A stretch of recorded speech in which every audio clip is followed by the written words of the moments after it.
great. All right, what's up, everybody? GM. All right, we're continuing with our VIP interviews here at Websummit. Crypto Stage is right behind us, and I just had Ksenia Stark and Stewart Rogers come out from Amsterdam. We got our Amsterdam crew here, the Style crew, and I think we're all wearing cool glasses. So I think we win the prize, don't we? Yeah, us together. Yeah, absolutely. No doubt. All right. Well, so Ksenia Stark, Stewart Rogers, they're with Confusion and Joy, a really cool, innovative company, and I can't explain how innovative this is. I'm going to let you guys explain what Confusion and Joy is doing in the space. Yes, thank you so much. I mean, first remark, I think we're not just from Amsterdam, we're from planet Earth. Yep. We're nomading a lot. Obviously, Europe is our favorite spot at this moment. But yes, Confusion and Joy started actually back in August. We are still doing like a private vernissage, private launch for our network, our people, and I will explain why. We're an impact creator house because you know, when you talk about crypto or when we talk about Web3, we always say it's not about tech. It's not about tech. It's about the way we do business, the way we communicate, so directly to each other without middlemen, right? About co-creation, collaboration, and we see those struggling artists and creators for us are not only those digital, physical artists, but musicians, performers, dancers, but also coders or metaverse architects. All those guys who struggle to make a living, and we come to help them out and connect them with our network of brands.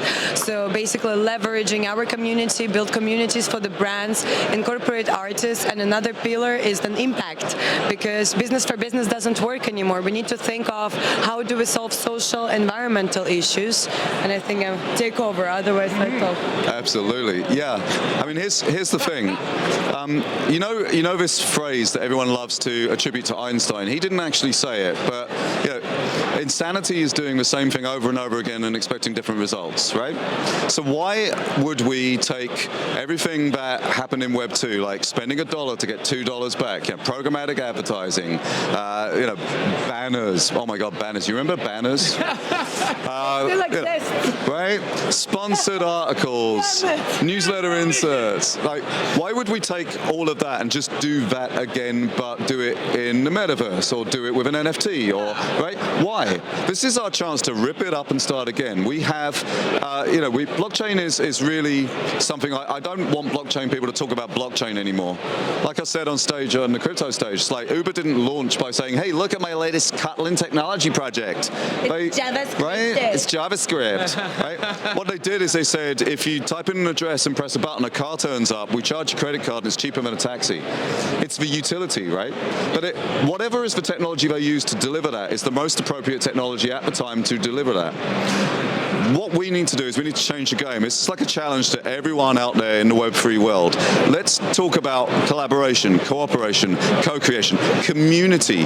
When we teach brands how to build communities, that creates long-lasting fans of what they're building.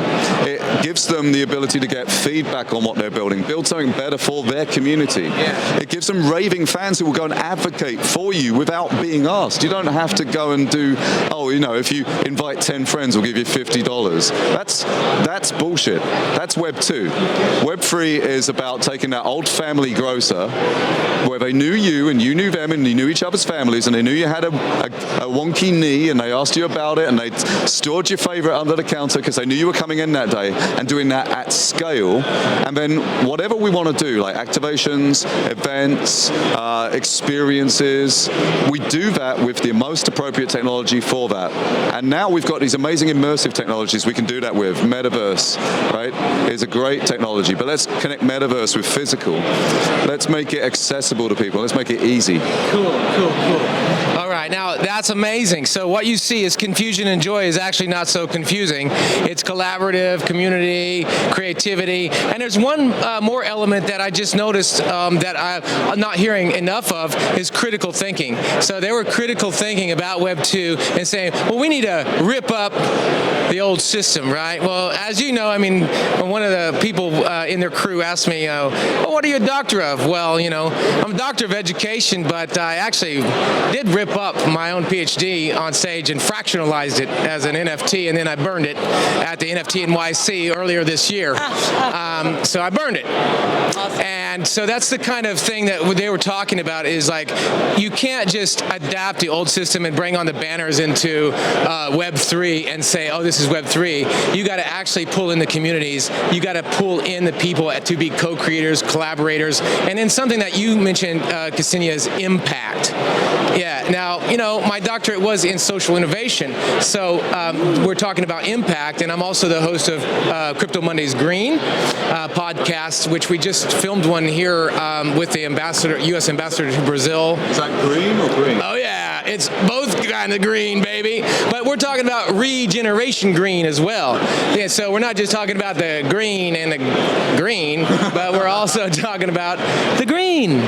And bringing in those ideas, different ideas. Now, this is really a challenge, because usually when people think about crypto, they don't think about this broader context. It's just like when people think about Amsterdam, they're thinking about one kind of green and not the other kind of green. So tell us about how you guys are pulling in artists who are skeptical, and how people who are confused about the money finance aspect and the impact finance. Tell us how you guys are leading the way in pulling in all these different stakeholders and communities. Sure. I think, well, first of all, it's amazing to get this insight from you. I think thanks God we met, thanks God we met right now. So one thing that we are doing, there are different levels of impact, right? So if we talk about individuals, we talk about conscious consumerism, because people right now don't really think who they buy from, what they buy from, who do they support, and every one of us have this power already to change and support the ones who do the right thing, whether it's culturally, whether it's on a company level.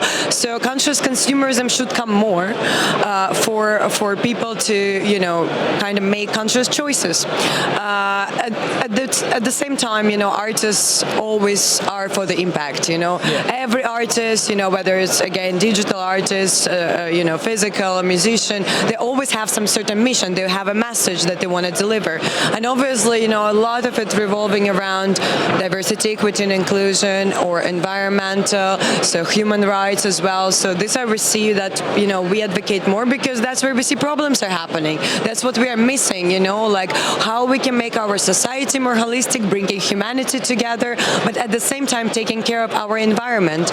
So we see different movements on this direction. So one of them, supporting the startups within the ecosystem. Like for example, right now we are working for Art Basel Miami activation for 1,000 Faces, together with our partner We Care Impact. And the 1,000 Faces is all about empowering female founders who drive startups around investing in people and planet. So this way we can create those giving circles and an ecosystem of support and as well as impact.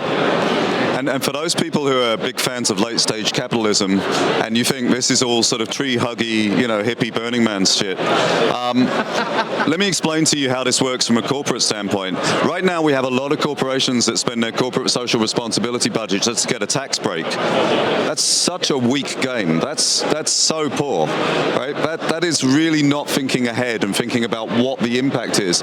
Look, what happens when we get to Black History Month? What happens when we get to Pride Month? All these corporations change their logo to a black version or a rainbow version of their logo. Now, look at the history of that. First couple of years, everyone's going, that's really cool, well done for recognizing us. But then we start to dig into, hang on, they were really bad to black people. They were really bad to the LGBTQ environment, and we uncovered that. And now we have an anti-sentiment towards those people that are rainbow washing or black history washing, right? We will uncover the community uncovers the real history behind this. So if you are for real social impact, economic impact, environmental impact, cultural impact, don't just spend the budget to get the tax break. We will find out, and you'll have so much negative PR, negative impact on that for your business. If you really want to build a community who will help you, improve your products, who will be raving fans for you, you've got to be authentic.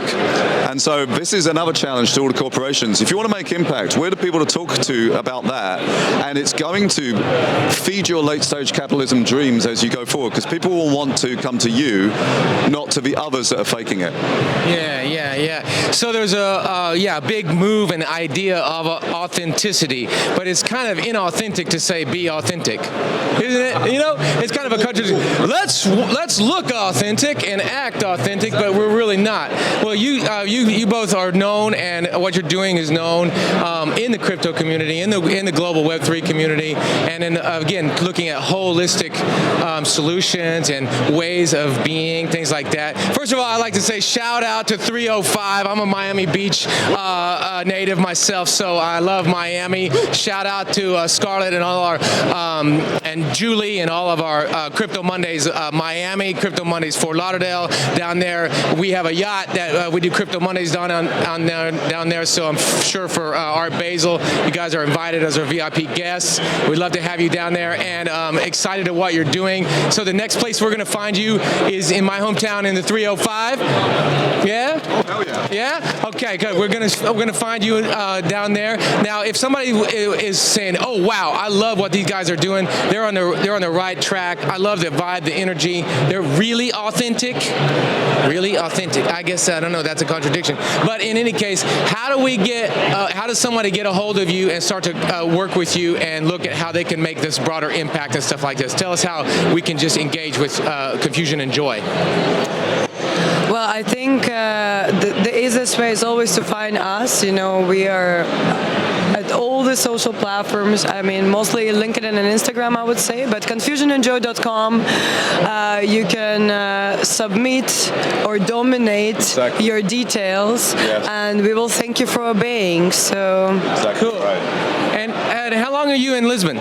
Because we just had a Crypto Mondays Lisbon, and again, shout out to Irina and Marina, our coordinators in Lisbon. We had an amazing event sponsored by Internet Computer, and I brought some local artists that support refugees and refugee artists to Crypto Mondays here. And there's this place that they have called Largas Residencias here. And if you're here for the next couple days, I'd love to show you guys where it's at, and we could go do a visit, and I'd love to have you guys meet the curator there. All right, so arts, love, impact. Thank you, Ksenia. Thank you, Stewart. You guys rock. All right. Everybody right now, we potato you. we potato. We potato.